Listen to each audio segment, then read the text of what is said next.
Today we'll be looking at tables. We'll first discuss the meaning of tables and how we can create a table. Now, a table consists of lines arranged in rows and columns and is used to organize textual or numerical data.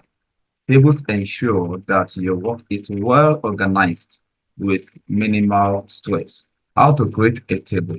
You go to Insert tab, you click on Tables, then you hover over the small boxes you see here. This will give you the number of columns and rows that you want.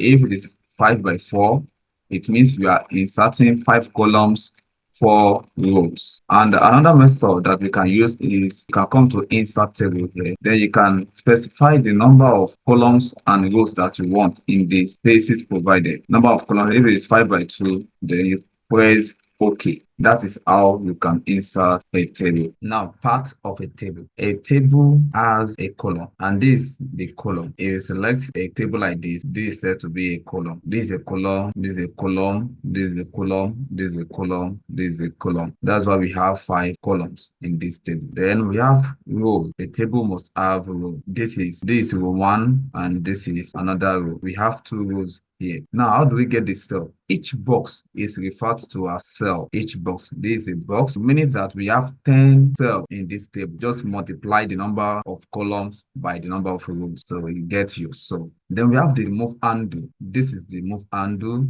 You will see this thing that looks like a 4-sided arrow. So you can use it to move your table from one place to another. For example, if I want to move my table downward, I can shift it like this. You can see that is the function of move handle. Then we have the resize handle. If you look at the lower part on your right hand side of the table, you will see a small box. So you can use it to resize your table. You can make it smaller. You can also make it bigger. That is the work of table resize handle. Thank you.